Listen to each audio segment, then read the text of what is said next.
Hello दोस्तों, welcome back to my channel. मैं थोल्ला भाई पीके में आपका स्वागत है। जैसा कि आप लोग जानते हैं कि बोर्ड एग्ज़ाम बहुत ही नज़दीक आ चुका है, तो आज आपका जो टॉपिक होगा वो होगा हाई स्कूल का। ठीक है, हाई स्कूल का एक टॉपिक है बायो सेवर्ट नियम क्या है। देखो, ये क्वेश्चन बैंक में आपको प्रश्न मिलेंगे और आपको विद्युत के चैप्टर में मिलेंगे, जहाँ पे चुंबक से रिलेटेड प्रश्न होंगे। और ये प्रश्न देखो सन 2014, 15, 16 में आ भी चुका है। तो ये डेरिवेशन है, छोटा सा 3 नंबर में पूछा जाता है। यहाँ पर देखो कुछ लिखा है वैल्यू, ये पूरा सॉल्व किया गया है, पर आपको ये सारी चीज़ें याद कैसे करनी है और पेपर में कैसे लिखना है, वो सारी चीज़ मैं आज आपको बताने जा रहा हूँ।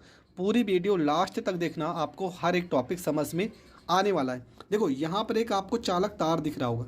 ठीक है, ये आपका क्या है? ये आपका चालक तार है। तो आप सब कुछ समझ चुके हैं। प्रश्न क्या है? बायो सेवर्ट नियम क्या है? ठीक है, बस प्रश्न यही रहेगा, बायो सेवर्ट नियम से आप क्या समझते हैं, इसके सूत्र का निगमन कीजिए। तो आपको क्या क्या करना है और कैसे लिखना है वो मैं आपको बताने जा रहा हूँ। तो सबसे पहले आपको क्या करना है, यहाँ पर एक चालक तार बना लेना है। ठीक है, यहाँ पर आपको एक चालक तार बना लेना है। यहाँ पे कुछ इस तरह से ये आपका चालक तार हो गया। ठीक है, और यहाँ पे यहाँ से लेके यहाँ तक। ठीक है, ये थोड़ा सा हम गाढ़ा कर लेते हैं, यहाँ से लेके यहाँ तक। और ये आपका क्या हो जाएगा, यहाँ पे थीटा कोण पे। ठीक है, यहाँ पे कितने कोण पे? थीटा कोण पे। कितनी दूरी पर? हम आर दूरी पर एक बिंदु हम पी मान लेते हैं। क्या मान लेते हैं? पी। और यहाँ पे आई धारा प्रवाहित करते हैं, और ये जो छोटा सा क्षेत्र है ना, इसको मान लेते हैं डेल्टा एल। इसको क्या मान लेते हैं? डेल्टा एल मान लेते हैं। ठीक है, ये आपका क्या है? डेल्टा एल को हम कहेंगे रेखा खंड, कहेंगे रेखा खंड हो जाएगा। ये आर क्या है आपका? ये आपका दूरी है। ये पी क्या है? बिंदु है। और आई आपकी क्या है? एम्पियर मतलब धारा है। ठीक है, आई आपकी क्या है? तो ये आपकी धारा है। थीटा आपका कोण है। बायो सेवर्ट नियम में आपको क्या लिखना है? ठीक है, बायो सेवर्ट का नियम आखिर क्या है, इसके बारे में आपको पहले लिखना है। देखो, हाई स्कूल के अकॉर्डिंग मैं बता रहा हूँ, तो आपको इतना लिखना है कि बायो सेवर्ट में कि इस नियम के आधार पर, इस नियम के आधार पर बायो सेवर्ट ने बताया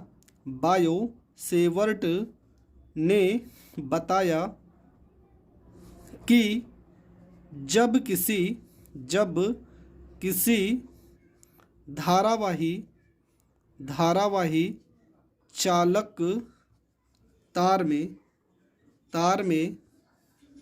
धारावाही चालक तार में धारा प्रवाहित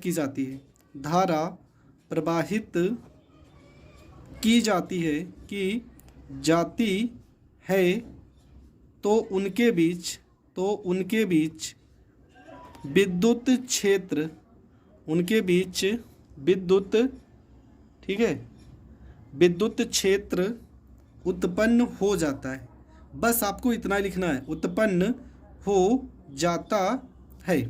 ठीक है, आपको क्या लिखना है? बायो सेवर्ट का नियम अगर 1 नंबर में आएगा तो आपको इतना ही लिखना है कि कोई भी, मान लो कोई धारावाही चालक तार है, मान इस नियम के आधार पर बायो सेवर्ट, वैज्ञानिक का नाम है बायो सेवर्ट, इन्होंने बताया कि अगर कोई चालक तार होगा, अगर उसमें धारा प्रवाहित करेंगे तो इसके चारों तरफ, इसके जितना भी एरिया में, कुछ एरिया में क्या होगा, धारा प्रवाहित जब की जाएगी तो उनके बीच विद्युत क्षेत्र, यहाँ पे चुंबक आप लिखोगे, चुंबकीय क्षेत्र उत्पन्न हो जाता है, विद्युत नहीं, चुंबकीय क्षेत्र उत्पन्न हो जाता है। ये बायो सेवर्ट का नियम है। बस आपको इतना ही लिखना है कि इस नियम के अनुसार जब किसी धारावाही चालक तार में धारा प्रवाहित की जाती है तो उसके चारों ओर चुंबकीय क्षेत्र उत्पन्न हो जाता है। ये आपको लिखना है बायो सेवर्ट के नियम में। इसके बाद हम यहाँ पे लिख देंगे कि माना एक धारावाही चालक तार है जिसका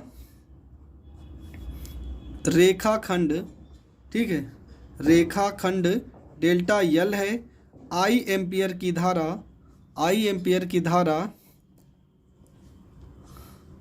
प्रवाहित हो रही है, ठीक है, हो रही है। ये आपको लिख देना है कि माना एक धारावाही चालक तार है जिसका रेखाखंड डेल्टा एल है, आई एम्पियर की धारा प्रवाहित हो रही है। अब यहाँ पे देखो 4 बिंदु है, एक आपका है आई, एक आपका है पी, दूरी r और एक थीटा एक रेखाखंड l।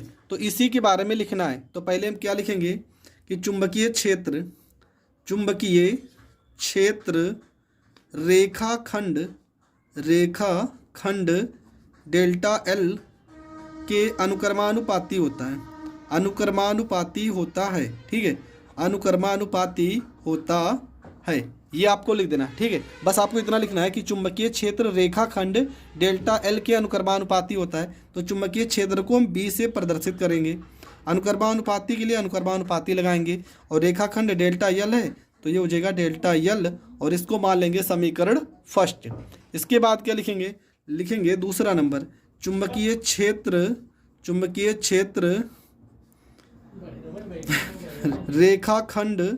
रेखाखंड में प्रवाहित धारा I के अनुक्रमानुपाती होता है, I के अनुक्रमानुपाती होता है। ठीक है, अनुक्रमानुपाती होता है। तो I के अनुक्रमानुपाती होगा तो क्या हो जाएगा, B अनुक्रमानुपाती, यहाँ पर I हो जाएगा। समीकरण सेकेंड हो गया। इसके बाद तीसरा लिखेंगे चुंबकीय क्षेत्र की तीव्रता थीटा कोण के अनुक्रमानुपाती होता है। ठीक है, अनुक्रमानुपाती होता है, ये आपको लिख देना है। चुंबकीय क्षेत्र की तीव्रता थीटा कोण के अनुक्रमानुपाती होगा तो बी अनुक्रमानुपाती, यहाँ पे साइन थीटा हो जाएगा। इसके बाद लास्ट आप लिखोगे चुंबकीय क्षेत्र की तीव्रता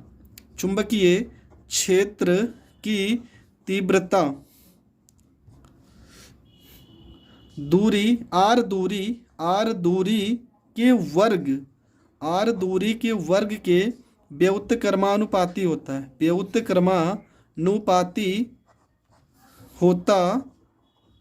है, ये आपको लिख देना है। ठीक है, तो चुंबकीय क्षेत्र की तीव्रता क्या हो जाएगा, बी अनुक्रमानुपाती 1/r का स्क्वायर, ये हो जाएगा समीकरण 4। ये कौन सा हो गया, समीकरण 3।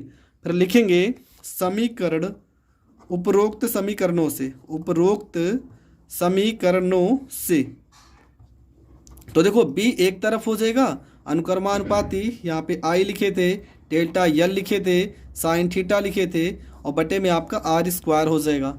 ठीक है, यहाँ से b हो जाएगा, अनुक्रमानुपाती का निशान हटाएंगे तो μ0/2 पाई हो जाएगा, यहाँ पे 4 पाई हो जाएगा। ये हो जाएगा I, यहाँ पे डेल्टा एल साइन थीटा बटे में r स्क्वायर, और ये आपका डेरिवेशन हो जाएगा प्रूव्ड। ठीक है, ये आपका डेरिवेशन हो गया प्रूव्ड, और ये बायो-सेवर्ट के नियम का सूत्र है। बायो-सेवर्ट के नियम का सूत्र है, तो सूत्र का निगमन भी मैंने बता दिया। तो आपको बस एक फिगर याद करना है और इस फिगर के सहारे आप सारी चीज़ें लिख सकते हो। ठीक है, बायो-सेवर्ट के इस फिगर को याद कर लो, पूरा का पूरा आप लिख सकते हो। देखो मैं यहाँ पर समझा भी दे रहा हूँ, देखो यहाँ पे क्या क्या लिखा है, कैसे कैसे लिखा है। ये आपको फिगर कुछ इस तरह से फिगर बना लेना है, थोड़ा सा बड़ा ही बनाना है। फिर लिखना है कि बायो-सेवर्ट ने क्या कहा था कि जब किसी चालक में धारा प्रवाहित की जाती है तो उसके चारों ओर चुंबकीय क्षेत्र उत्पन्न हो जाता है। बस इतना ही लिखना है आपको कि जब किसी चालक में धारा प्रवाहित की जाती है तो उसके चारों ओर चुंबकीय क्षेत्र उत्पन्न हो जाता है। ठीक है, उसके बाद लिखिए हो कि इसमें डेल्टा एल क्या है, आपका रेखाखंड है। देखो लिखा है धारावाही चालक के एक छोटे खंड डेल्टा एल द्वारा किसी बिंदु P पर हमें चुंबकीय क्षेत्र की तीव्रता ज्ञात करनी है। तो यहाँ पर लिखियो पहला कि चुंबकीय क्षेत्र की तीव्रता जो होगी वो आपका क्या है, डेल्टा एल रेखाखंड के अनुक्रमानुपाती होता है, तो बी अनुक्रमानुपाती डेल्टा एल। दूसरे नंबर पे क्या लिखो कि चुंबकीय क्षेत्र की तीव्रता धारा I के अनुक्रमानुपाती होती है, तो बी अनुक्रमानुपाती I। तीसरा लिखियो चुंबकीय क्षेत्र की तीव्रता बीच की दूरी r के वर्ग के व्युत्क्रमानुपाती होती है, तो बीटा अनुक्रमानुपाती 1/r स्क्वायर। फिर लिखियो बीच की मतलब चुंबकीय क्षेत्र की तीव्रता कोण ज्या के अनुक्रमानुपाती होती है, तो बी अनुक्रमानुपाती साइन थीटा। फिर इन सभी समीकरणों को आप जब जोड़ दोगे तो आपका लास्ट में निकल के आ जाएगा क्या, जो ये हमने समीकरण निकाला है। तो यहाँ तक आप कर दोगे, आपको पूरे के पूरे 3 या 4 नंबर के प्रश्न आते हैं, आपके कंप्लीट हो जाएंगे। आई होप आपको ये टॉपिक बहुत अच्छे से समझ में आ गया होगा। मिलेंगे नेक्स्ट वीडियो में, तब तक के लिए जय हिंद, जय भारत।